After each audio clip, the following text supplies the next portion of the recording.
اعوذ باللہ من الشیطان الرجیم، بسم اللہ الرحمن الرحیم۔ حضرت خالد بن ولید کی تاریخی کہانی۔ وہ مسافر عرب کے صحرا میں اکیلا چلا جا رہا تھا۔ 8 ہجری کے زمانے میں عرب کا وہ علاقہ جہاں مکہ اور مدینہ واقع ہے بڑا ہی خطرناک صحرا ہوا کرتا تھا، جلتا اور انسانوں کو جلستا ہوا ریگزار۔ ایک تو صحرا کی اپنی صعوبتیں تھیں، دوسرا خطرہ رہزنوں کا تھا۔ مسافر قافلوں کی صورت میں سفر کیا کرتے تھے، لیکن یہ مسافر اکیلا چلا جا رہا تھا۔ وہ اعلیٰ نسل کے گھوڑے پر سوار تھا، اس کی زرہ گھوڑے کی زین کے ساتھ بندھی ہوئی تھی، اس کی کمر سے تلوار لٹک رہی تھی اور اس کے ہاتھ میں برچھی تھی۔ اس زمانے میں مردوں کے قد دراز، سینے چوڑے اور جسم گٹھے ہوئے ہوتے تھے۔ یہ اکیلا مسافر بھی انہی مردوں میں سے تھا، لیکن جس انداز سے وہ گھوڑے کی پیٹھ پر بیٹھا تھا اس سے پتہ چلتا تھا کہ وہ شہسوار ہے اور وہ کوئی معمولی آدمی نہیں۔ اس کے چہرے پہ خوف کا ہلکا سا بھی تاثر نہیں تھا۔ رہزن اسے لوٹ لیں گے، اس سے اتنی اچھی نسل کا گھوڑا چھین لیں گے اور اسے پیدل سفر کرنا پڑے گا، لیکن اس کے چہرے پہ جو تاثر تھا وہ قدرتی نہیں تھا۔ وہ کچھ سوچ رہا تھا، یادوں سے دل بہلا رہا تھا، یا کچھ یادوں کو ذہن میں دفن کرنے کی کوشش کر رہا تھا۔ آگے ایک گھاٹی آ گئی، گھوڑا چڑھتا چلا گیا، خاصی بلندی پر جا کر زمین ہموار ہوئی۔ سوار نے گھوڑا روک کر اسے گھمایا اور رکابوں پر کھڑے ہو کر پیچھے دیکھا۔ اسے مکہ نظر نہ آیا، مکہ افق کے نیچے چلا گیا تھا۔ ابو سلمان، اسے جیسے آواز سنائی دی، اب پیچھے نہ دیکھو، مکہ کو ذہن سے اتار دو، تم مرد میدان ہو، اپنے آپ کو 2 حصوں میں نہ کٹنے دو، اپنے فیصلے پر قائم رہو، تمہاری منزل مدینہ ہے۔ اس نے مکہ کی سمت سے نگاہیں ہٹا لیں، گھوڑے کا رخ مدینہ کی طرف کیا اور پاک کو ہلکا سا جھٹکا دیا۔ گھوڑا اپنے سوار کے اشارے سمجھتا تھا، نپی تلی چال چل پڑا۔ سوار کی عمر 43 برس تھی، لیکن وہ اپنی عمر سے جوان لگتا تھا۔ سلمان اس کے بیٹے کا نام تھا، اس کے باپ کا نام الولید تھا، لیکن سوار نے خالد بن ولید کی بجائے ابو سلمان کہلانا زیادہ پسند کیا۔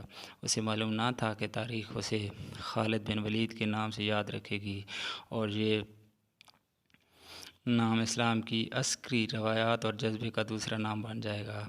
مگر 43 برس کی عمر میں خالد مدینہ کی طرف جا رہا تھا۔ اس وقت وہ مسلمان نہیں تھا۔ چھوٹی چھوٹی جھڑپوں کے علاوہ وہ مسلمانوں کے خلاف 2 بڑی جنگیں، جنگ احد اور جنگ خندق لڑ چکا تھا۔ جب رسول کریم صلی اللہ علیہ وسلم پر 610 بروز سوموار پہلی وحی نازل ہوئی تو اس وقت خالد کی عمر 24 سال تھی۔ اس وقت تک وہ اپنے قبیلے بنو مخزوم کی عسکری قوت کا قائد بن چکا تھا۔ بنو مخزوم کا شمار قریش کے چند ایک معزز خاندانوں میں ہوتا تھا۔ قریش کے عسکری امور اسی خاندان کے سپرد تھے۔ قریش خالد کے باپ الولید کے احکام اور فیصلے مانتے تھے۔ اس 24 برس کی عمر میں یہ حیثیت خالد کو بھی حاصل ہو گئی تھی، مگر اس حیثیت کو ٹھکرا کر خالد ابو سلمان مدینے کو جا رہا تھا۔ کبھی وہ محسوس کرتا جیسے اس کی ذات سے کوئی قوت اسے پیچھے کو گھسیٹ رہی ہے۔ جب وہ اس قوت کے اثر کو محسوس کرتا تو اس کی گردن پیچھے کو مڑ جاتی، لیکن اس کی اپنی ذات سے ایک آواز اٹھتی، آگے دیکھ خالد، تو ولید کا بیٹا تو ہے لیکن وہ مر گیا ہے، اب تو سلمان کا باپ ہے، وہ زندہ ہے۔ اس کے ذہن میں 2 نام اٹک گئے، محمد رسول اللہ صلی اللہ علیہ وسلم جو ایک نیا دین لے کر آئے تھے، اور الولید جو خالد کا باپ اور محمد صلی اللہ علیہ وسلم اور آپ صلی اللہ علیہ وسلم کے نئے دین کا بہت بڑا دشمن تھا۔ باپ یہ دشمنی فرشتے کے طور پر خالد کے حوالے کر کے دنیا سے اٹھ گیا تھا۔ خالد کے گھوڑے نے پانی کی مشک پر اپنے آپ ہی رخ بدل لیا۔ خالد نے ادھر دیکھا، اسے گول دائرے میں کھجوروں کے درخت اور صحرا کی جھاڑی نما درخت نظر آئے۔ گھوڑا ادھر ہی جا رہا تھا۔ نخلستان میں داخل ہو کر خالد گھوڑے سے کود گیا، امامہ اتار کر وہ پانی کے کنارے 2 زانو ہو گیا۔ اس نے پانی چلو بھر بھر کے اپنے سر پر ڈالا اور 2-4 چھینٹے منہ پر پھینکے۔ اس کا گھوڑا پانی پی رہا تھا۔ خالد نے اس چشمہ سے پانی پیا جو صرف انسانوں کے لیے تھا۔ یہ ایک چھوٹا سا جنگل تھا۔ خالد نے گھوڑے کی زین اتاری اور زین کے ساتھ بندھی ہوئی چھوٹی سی ایک دری کھول کر جھاڑی نما درختوں کے جھنڈ تلے بچھائی اور لیٹ گیا۔ وہ تھک گیا تھا، تھوڑی دیر کے لیے سو جانا چاہتا تھا، مگر اس کے ذہن میں یادوں کا جو قافلہ چل پڑا تھا وہ اسے سونے نہیں دے رہا تھا۔ اسے 7 سال پہلے کا ایک دن یاد آیا جب اس کے عزیزوں نے محمد صلی اللہ علیہ وسلم کو قتل کرنے کا منصوبہ بنایا تھا۔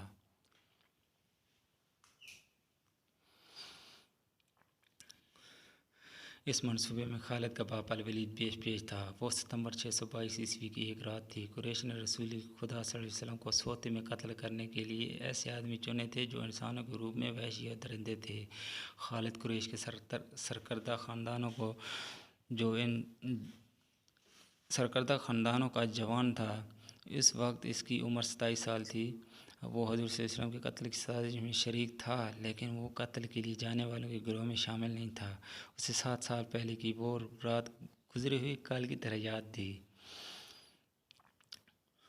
وہ اس قتل پر خوش بھی تھا اور ناخوش بھی۔ خوش اس لیے کہ اس کے اپنے قبیلے کے ہی ایک آدمی نے اس کے مذہب کو جو بت پرستی تھی باطل کہہ دیا اور اپنے آپ کو خدا کا پیغمبر کہہ دیا۔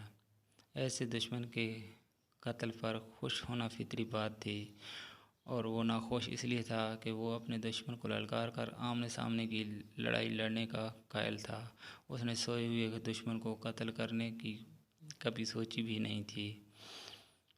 بہرحال اس نے اس سازش کی مخالفت نہیں کی، لیکن قتل کی رات جب قاتل رسول خدا صلی اللہ علیہ وسلم کو مقرر وقت پر قتل کرنے گئے تو آپ صلی اللہ علیہ وسلم کا مکان خالی تھا۔ وہاں گھر کا سامان بھی نہیں تھا، نہ آپ صلی اللہ علیہ وسلم کا گھوڑا تھا، نہ اونٹنی۔ قریش اس امید پر سوئے ہوئے تھے کہ صبح انہیں خوشخبری ملے گی کہ ان کے مذہب کو جھٹلانے اور انہیں اپنے نئے مذہب کی طرف بلانے والا قتل ہو گیا ہے، مگر صبح وہ ایک دوسرے کو مایوسی کے عالم میں دیکھ رہے تھے۔ پھر وہ سرگوشیوں میں ایک دوسرے سے پوچھنے لگے، محمد کہاں گیا؟ رسول اللہ صلی اللہ علیہ وسلم قتل کے وقت سے بہت پہلے اپنے قتل کی سازش سے آگاہ ہو کر یثرب کو ہجرت کر گئے تھے۔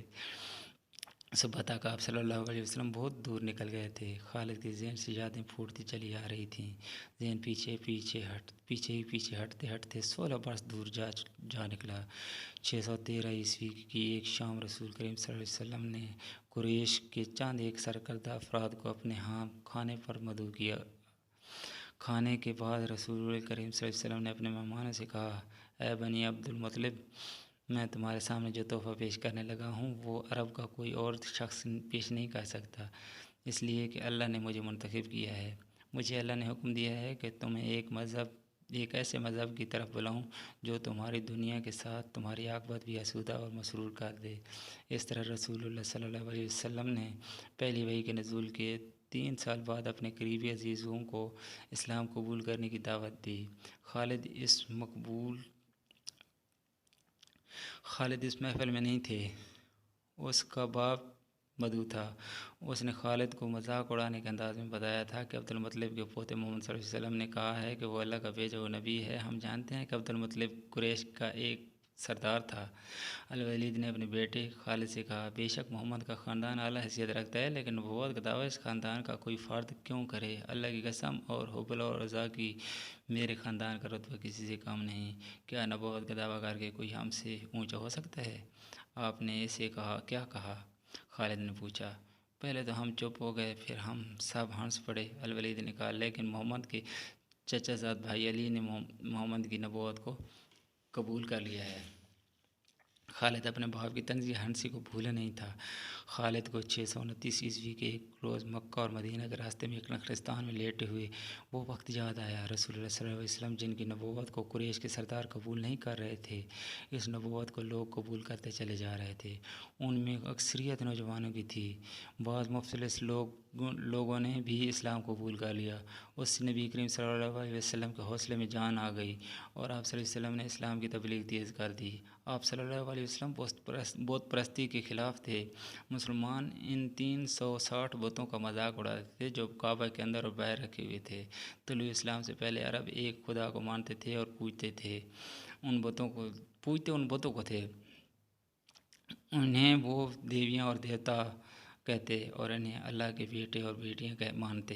وہ ہر بات میں اللہ کی قسم کھاتے۔ قریش نے دیکھا کہ محمد صلی اللہ علیہ وآلہ وسلم کے جس دین کا انہوں نے مذاق اڑایا تھا وہ مقبول ہوتا جا رہا ہے، تو انہوں نے آپ صلی اللہ علیہ وسلم کی تبلیغی سرگرمیوں کے خلاف محاذ بنا لیا اور مسلمانوں کا جینا حرام کر دیا۔ خالد کو یاد آ رہا تھا کہ اس نے اللہ کے رسول صلی اللہ علیہ وآلہ وسلم کو گلیوں اور بازاروں میں لوگوں کو اکٹھا کر کے انہیں اسلام قبول کرنے کی دعوت دیتے اور بتاتے دیکھا تھا کہ بت انہیں نہ فائدہ دے سکتے ہیں نہ نقصان۔ عبادت کے لائق صرف اللہ ہے، وہ جو وحدہ لا شریک ہے۔ رسول اللہ صلی اللہ علیہ وسلم کے مخالف کی قید قریش کے 4 سردار تھے۔ ایک تو خالد کا باپ الولید تھا، دوسرا نبی کریم صلی اللہ علیہ وسلم کا چچا اپنا چچا ابو لہب تھا، تیسرا ابو سفیان اور چوتھا ابو الحکم تھا جو خالد کا چچا زاد بھائی تھا۔ مسلمانوں پر سب سے زیادہ ظلم تشدد اس شخص نے کیا تھا۔ وہ جہالت کی حد تک کینہ پرور اور مسلم کش تھا، اس لیے مسلمان اسے ابو جہل کہنے لگے تھے۔ یہ نام اتنا عام ہوا کہ لوگ جیسے اس کا اصل نام بھول ہی گئے ہوں۔ تاریخ نے بھی اس پستہ قد بھینگے اور لوہے کی طرح مضبوط آدمی کو ابو جہل کے نام سے ہی یاد رکھا ہے۔ خالد کو یہ یادیں پریشان کرنے لگی، شاید شرمسار بھی۔ قریش کے لوگوں نے رسول اللہ صلی اللہ علیہ وسلم کے گھر میں کئی بار غلاظت پھینکی تھی۔ جہاں کوئی مسلمان اسلام کی تبلیغ کر رہا ہوتا وہاں قریش کے آدمی جا پہنچتے اور ہلڑ مچاتے تھے۔ بد اخلاق اور دھتکارتے ہوئے آدمیوں کو رسول خدا صلی اللہ علیہ وسلم کو پریشان کرتے رہنے کے کام پر لگا دیا گیا تھا۔ خالد کو یہ اطمینان ضرور تھا کہ اس کے باپ نے محمد صلی اللہ علیہ وسلم کے خلاف ایسی کوئی گھٹیا حرکت نہیں کی تھی۔ وہ 2 مرتبہ قریش کے 3-4 سرداروں کو ساتھ لے کر رسول اللہ صلی اللہ علیہ وسلم کے چچا ابو طالب کے پاس یہ کہنے گیا تھا کہ وہ اپنے بھتیجے کو بتوں کی توہین اور نبوت کی دعوت سے روکے ورنہ وہ کسی کے ہاتھوں قتل ہو جائے گا۔ ابو طالب نے ان لوگوں کو دونوں مرتبہ ٹال دیا۔ خالد کو اپنے باپ کی بہت بڑی قربانی یاد آئی۔ عمارہ خالد کا بھائی تھا۔ وہ خاص طور پر خوبصورت نوجوان تھا۔ وہ ذہین تھا اور اس میں باک پن تھا۔ خالد کے باپ الولید نے اپنے اتنے خوبصورت بیٹے عمارہ کو قریش کے 2 سرداروں کے حوالے کیا اور انہیں کہا کہ اسے محمد کے چچا ابو طالب کے پاس لے جاؤ اور اس سے کہو کہ میرا بیٹا رکھ لو اور اس کے بدلے محمد صلی اللہ علیہ وسلم ہمیں دے دو۔ خالد اپنے باپ کے اس فیصلے پر کانپ اٹھا تھا اور جب اس کا بھائی عمارہ دونوں سرداروں کے ساتھ چلا گیا تو خالد تنہائی میں جا کر رویا تھا۔ ابو طالب سرداروں نے عمارہ کو رسول کریم صلی اللہ علیہ وسلم کے چچا کے آگے کر کے کہا تھا، اسے تم جانتے ہو، یہ عمارہ بن ولید ہے، تو تم بھی یہ جانتے ہوگے کہ بنو ہاشم نے جس کے تم سردار ہو ابھی تک اس جیسا سجیلا اور عقل مند جوان پیدا نہیں کیا۔ یہ ہم ہمیشہ کے لیے تمہارے حوالے کرنے آئے ہیں۔ اسے اپنا بیٹا بنا کر رکھو گے تو یہ تمام عمر تمہارا فرمان بردار رہے گا، اور اگر اسے اپنا غلام بنا لو گے تو قسم ہے اللہ کی تم پر اپنی جان بھی قربان کر دے گا، مگر تم اسے میرے حوالے کیوں کر رہے ہو؟ ابو طالب نے پوچھا، کیا بنو مخزوم کی ماؤں نے اپنے بیٹوں کو نیلام کرنا شروع کر دیا ہے؟ کہو اس کی کتنی قیمت چاہتے ہو، اس کے عوض ہمیں اپنا بھتیجا محمد صلی اللہ علیہ وآلہ وسلم دے دو۔ قریش کے ایک سردار نے کہا، تمہارا یہ بھتیجا تمہاری رسوائی کا باعث بن گیا ہے۔ اس نے تمہارے آباء و اجداد کے مذہب کو رد کر کے نیا مذہب بنا لیا ہے۔ کیا تم دیکھ نہیں رہے کہ اس نے قبیلے میں آدمی کو آدمی کا دشمن بنا دیا ہے؟ تم میرے بھتیجے کو لے جا کر کیا کرو گے؟ قتل۔ قریش کے دوسرے سردار نے جواب دیا، ہم محمد صلی اللہ علیہ وآلہ وسلم کو قتل کریں گے۔ یہ بے انصافی نہیں ہوگی؟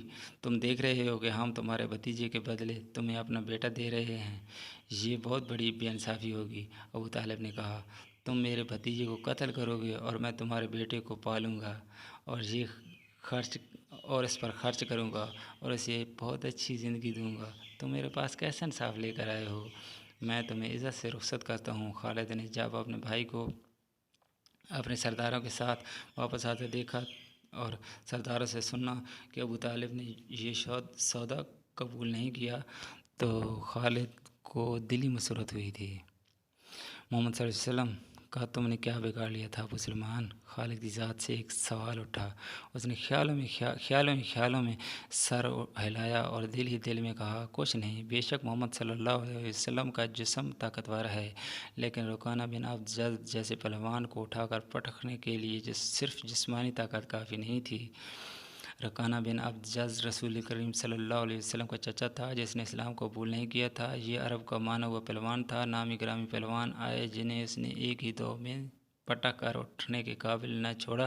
وہ وحشی انسان تھا، صرف لڑنا مارنا جانتا تھا۔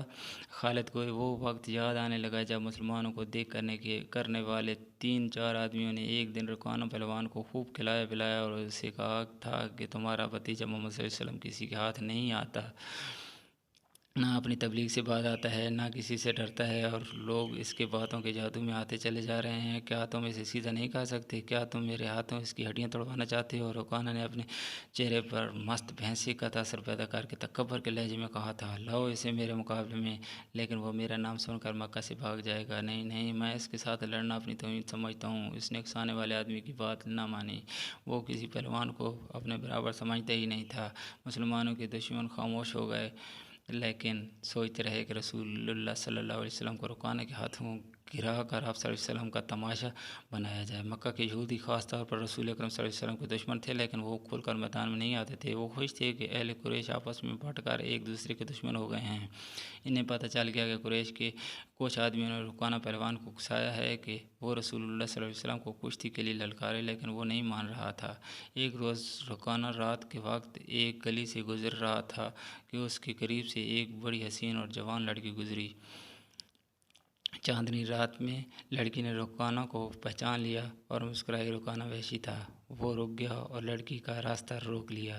کیا تم جانتی ہو کہ عورت مرد کی طرف دیکھ کر مسکراتی ہے تو اس کا مطلب کیا ہوتا ہے؟ رکانہ پہلوان نے پوچھا، کون ہو تم؟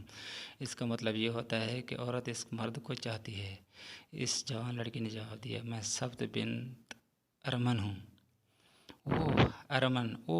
ارمن یہودی کی بیٹی، رکانہ نے کہا، اور لڑکی کندھوں پر ہاتھ رکھ کر اسے اپنے قریب کر کے بولا، کیا میرا جسم تجھے اتنا اچھا لگتا ہے، اور کیا تمہاری طاقت نے مجھے مایوس کر دیا ہے؟ سبت نے پیچھے ہٹتے ہوئے کہا، تم اپنے بھتیجے محمد صلی اللہ علیہ وآلہ وسلم سے ڈرتے ہو؟ کون کہتا ہے؟ رکانہ نے گرج کر پوچھا۔ سب کہتے ہیں، سبت نے کہا۔ باقی اگلی قسط میں۔